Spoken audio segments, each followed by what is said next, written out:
Over the last several months, I've been looking at so many cover letters and resumes, and they all look the same. I'm going to share with you my tips, my observations, so that your cover letter will get noticed. Guys, stay tuned.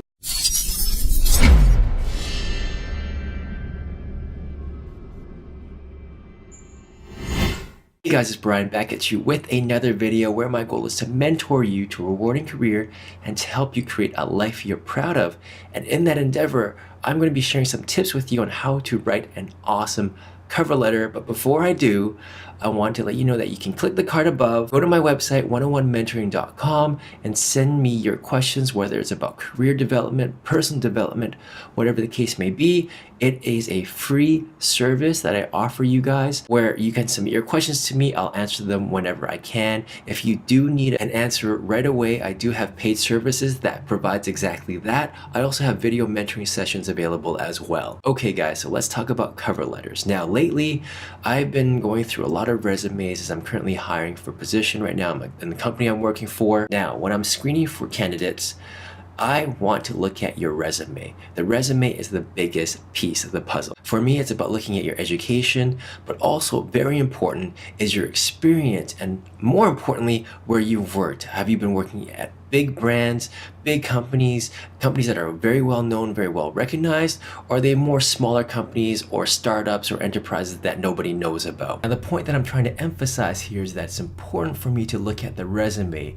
Now, in order for me to look at your resume, however, is that you need to catch my attention, and that's where the cover letter comes in. As you know, the cover letter is going to be the first document that my eye sees. Whether it's me, whether it's HR or someone else, that is the first document that meets the eyes. And when you search YouTube and you look for tips on writing cover letters, you find some really interesting advice and actually advice that contradicts each other. Some recommend that you try a fun, creative slant to it, while others prefer a more formal / classic method where you just talk about yourself, how you found the position, what position you're applying for, etc. It's really, really confusing, and I find that a lot of the advice is pretty generic, and at the same time, and as a result, you get a lot of generic cover letters. There is something there, I think, that you can capitalize on, and for me, it's about having an aesthetic appeal to it, something that catches the eye, that really catches the attention, a different font, using colors, whatever the case may be. I think in just a flood of paper,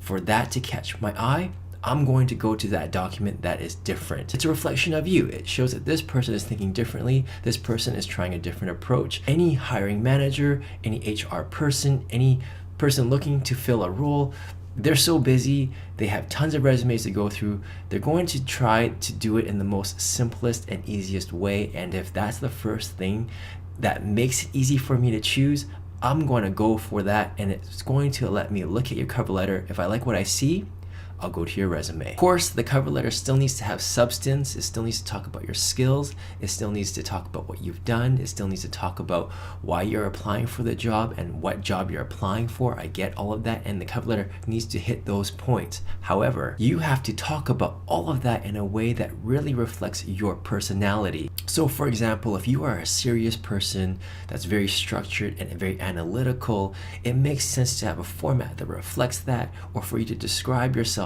doing something of that nature. For example, you could have a point form, tables, you can use pie charts, you can talk about why you love the company, you could talk about how you've dug into the company's history, into its stocks, how it's been performing, some of its challenges, and how you can solve that. And what that does is it's really showing me how you are structured, how you are analytical. The saying goes, don't tell, show.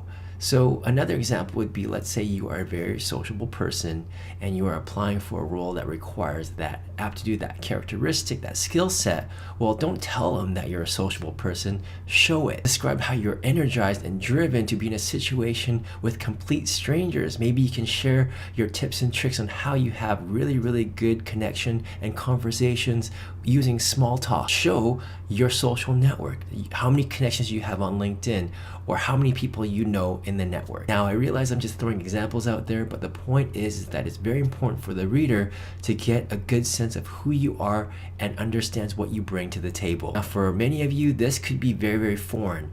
It could be very difficult for you to do something more aesthetically pleasing, aesthetically eye-capturing. It could also be very difficult for you to write about yourself in a way that's fun, or in a way that is more creative, or in a way that really reflects who you are, and it could sound generic pretty easily. So what I'd recommend that you do is go find a friend or someone in your network who is a creative writer, who is a copywriter, who is just a writer for fun, and that person can really help you find the right words, the right sentences, the right descriptions to pull you into that cover letter. So there you go, guys. Essentially 2 tips for you to make your cover letter really stand out. I hope you enjoyed today's video.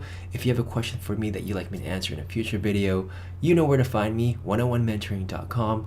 Thanks so much for watching, everyone. I'll see you next time. Cheers.